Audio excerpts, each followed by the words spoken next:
Right, and here we are back with the groups. Mario Vavro shooting the Bowtech in the foreground, somewhat obscuring Hope Greenwood in the background. Only just. I mean, his arms above her head. Good X to start. Yeah, possibly on the edge of it, but I figure I'll give it him. Now, 2 weeks holiday, that's the middle, but 2 weeks holiday is maybe not the ideal coming into this for Hope. She shot the Five Nations here just before she went on holiday, and every single thing that could go wrong did go wrong, but at least the second day was all right. She was due a holiday though, wasn't she? I mean, she's been all over in shooting. I mean, how did so she do since in, the US last Nationals? one, US Nationals shot a rather expensive 18 on the animal round, but finished third. Shot a. It's her own fault. Didn't check a pin and nearly missed a target, which took her to third place rather than second by a point. Just catching the top then. It's a good thing he's shooting big arrows. It's a bit clunky what she's doing at the moment, but that's next. It's a little tentative, that release. Yes. But again, as long as the back end goes in a straight line, I mean, that is what she is good at, and you should see, because of where they've got the target camera, if they go back to that view, it's quite useful. And I can't state too much that a lot of people don't really seem to care if they're, hailing a cab a bit with the back end. Yeah. If you're going to shoot a compound, Rika for that matter, but learn to force that back end to go in a straight line. Yes. Yeah, nice. That's the middle. X. Vavro, I mean, there's no discussion. He's a good archer. It's a power stance, that one. Yes, he could kick it to death if it doesn't get there. That's the middle. No discussion. He's a good archer. Has as yet not really excelled at this, but I'm sure it'll come to him. Does he do much field outside of this? A reasonable amount. I mean, you've seen him at Europeans and Worlds. I remember he's quite young. Yeah. Now then. Hasn't been a senior long, has he? 3X is down. Where are you going to put the last one? Just for me, it's not great. She's just dipping into it a little bit. The full draw position. Yeah, good choice, because that was not going to get to the middle. And it is a failing that she has, is that she just looks like a tortoise every so often. The shoulders come up, and I mean, as you say, Vavro, I mean, it's elegant enough what he's doing there. They picked up a good medal at the last World Cup. They did, the Croatian gold. team, yes. Now then, again, she set that one up poorly. Please don't shoot this. Oh. And the back end, that's ugly. 3X's and a 5. If it's 19s and 20s all day on the ladies, it'll be fine. But I think there'll be some decent scores. I think 10 down for the ladies would be about top score. Yeah, it'll be top score. So, Flock-Schmitt, Andrea Flock-Schmitt, at full draw now. And next to her, looking rather... that's a pro line for... Yeah, she knew that was a bad shot. I've seen some bad arrows on this target. I didn't really think that this was going to be too difficult, if I'm honest. But I think if it's far enough away that if you make a poor shot, it's going to look a long way away, which is an issue. Peter Leijon in his rather natty first strings top, a little bit orange for my choice, but top of the 5. But no, if you're away on the, I mean, so an edgy 4-5 just out of the 5 in the 4 is going to have felt like a perfectly good shot. It's a long way away. If it feels, if your toes are curling while it's flying, she would go, that's not an awful shot. It's 4, and she's now a little bit lost. If it feels rubbish at this end, it's going to look bad at that end. I mean, it's all right 60 going. yards is quite, it's all right going. It's an easy target, and it is. There's nothing too scary about it. I think that's the thing with these rounds, though. You still got to make good shots for him to hit the 5, haven't you? Yes. I mean, that's always going to be the case. That's a better shot. I mean, he kind of... Oh, that's another 4 now. Please just hit one. Because You just want off the... Yeah, just a second, I've got to shoot another one, don't I? My only issue for Pia, he's actually shooting pretty good. If you watch when he comes to full draw, if we get the same camera from below, he definitely needs... No, we're not going to. He needs more weight on the long rod. It's just got that bobble. Well, you see there. Now, for those of you that wonder why people shoot a lot of weight on a long rod, if you've got a good hand position... She's found the middle with that one. It gets rid of that bobble that you see there, but also the one as you come into full draw. There, you can see it waving around. Yes, you need good technique. Yes, you need a good hand position. But this is why guys shoot a lot of long rod weight. You remember 10 years ago, it was not a thing. No, I mean, there's an amazing... I was talking to Chris White about this. There's like him... so it's the shoot off at Vegas. There's him. There's Jesse Broadwater.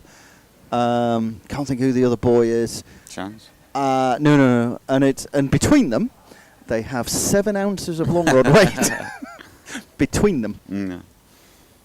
Yeah, you're looking at about 30, 40 now. Yeah, I mean the deal is that's the middle. The deal is that the long rods didn't used to be big enough and strong enough to deal with it. The bows, crikey, you were just going to shake them apart. But if you, George Royals, love this as a quote. If you could hang an engine block off your long rod, it'd be the most accurate thing on the planet. Yeah, and it is true. You need the style to back it up, but it's all that this big long rod set of weights does. Now we'll get a good look at it. So each one of these lateral bobbles that you see there, and yes, you're making a movement into your face, and there you can't control. Yeah, you can't control the movement on the front hand with that little weight on it. Got it there. Sense. Not That's pretty, but tidy enough. He'll be happy enough to walk away with 20 with 3 X's. David Etienne in the foreground, just won the Belgian Championships. Nice looking bow. It's a bit garish, isn't it? And behind him, Tobias Heeg. Now David comes into this having not dropped a point. Yeah, going well. Yep, shooting well. I mean, he's only shot 2 targets to get here, but take it. That's next. And when David shoots well, that shot there, that good execution, all the way, Tobias in the middle, you're just going, that's good. The issue with David is you can pretty much tell whether it's going to hit the middle before he presses the button, like when he's at full draw. And I know he's been working on it, and it's important that he's been working on it. Working on what then? Just making... It's easy to get lazy about this. A, follow the steps, and B, make the position coming up, that position, feel exactly the same every time. When you shoot in practice, if it doesn't feel the same, you just make them go in the middle. When you shoot in competition, you stand there going, this doesn't feel the same, and shoot a rubber shot. Yeah. Makes top 5 with that. Tobias... similarly, well, maybe just out. And we had a chat about, he is drawing the bow better. There's a temptation to get to full draw any way you like, feeling any way you like, and because you can get away with it in practice, but that's actually not too bad. He still bobbles it a bit going through the peak. That as the bow goes light, his front elbow bends a little bit, but nowhere near what it used to. But that shot, nice. If he shoots that all day, that's good. That's a big fall. Again, I was having a conversation with him. He shoots a small junior's long rod. It's like 27 inches. What's holding David back then, do you think? He's getting better and better. What's his next steps? He's shooting some 400s on feet of field. He's qualified for the World Championships. Is it just experience for him to take the next step? You've got to man up. You've got to go. It's very easy. That once you get to 400 on a feet of field round, you can count yourself as a decent archer. If you're in the gents, that's got to be out. And no amount of standing there looking at it will get it back in. If you want to be competitive, it's got to be 410, 412, and that 5 or 6 points is a lot. Yeah. And for me, actually, in what David does, his technique's good enough, like his field craft. It's about not shooting lazy shots. I promise you that shot that he just put out, he knew it was rubbish before he shot it. Yeah. And that's criminal. There's money involved. Yeah. Needs to just... Yeah, Nice clean. bottom of it. Not having a great deal of fun today, Tobias. Dropped a few coming in. And dropped a couple more there. Now, Reginald Kools from Belgium. 2 down coming into this target. Yes. Decent archer. I expect him to be in the top 6 or 7. Is Yeah. proving. I mean, he top 8. He fell apart a little bit on the second day in Esch because he shot the wrong target. Yeah, he just hadn't been in that situation, Yes. has he? And Sebastien Clapie. Not Clapie. No, I'm going Clapie. French, you know. Mm-hmm. Reginald should be standing somewhere practicing 50 metres for the European Target Championships. And I hope you're listening when you watch this. It's all well and good shooting. He's all right. You can't get Sarah Peels down here for the weekend and then have a go at Reg for not. For No, I mean, for but he is coming doing to these shoot. well. I think Yeah, that he going is. forwards, he's not a field shooter per se, but going forwards, he will be a solid top 10 shooter. I mean, Reginald's technically very good. His biggest Nice. issue is nerves. And as I may have said before, you know, You can get him, better with that. though, yeah, isn't it? and people, you know, help that out, obviously. And again, so on this length of shots, that's not a Slightly good enough better, execution yeah. that's going to get there. You might get it there, but you don't, you know, it makes you feel dirty. Yeah, yeah. You know, it needs to be better. And people often forget this. I mean, you're doing a target preview and you're going, oh, there's nothing tricky about this. There's still a length and a relatively small Yeah. dot. You got to shoot good arrows on these targets. On all of them. Not, Yes, not yeah, no, absolutely. There aren't Not on necessarily any gimmies around here. Is there? no, and on the IFAA round, the only real gimmies are the bunnies, and we tend to do away with the bunnies. Yeah. Everything else on the IFAA round can be long enough to be tricky, and is a small enough face to be tricky. Well, yeah, I mean, at the end of the day, this is a 55-metre target on a 65-centimetre face. Yes, It's it is what it is. If you set it off bad, it It's ain't not going to gonna get hit. there. Yeah.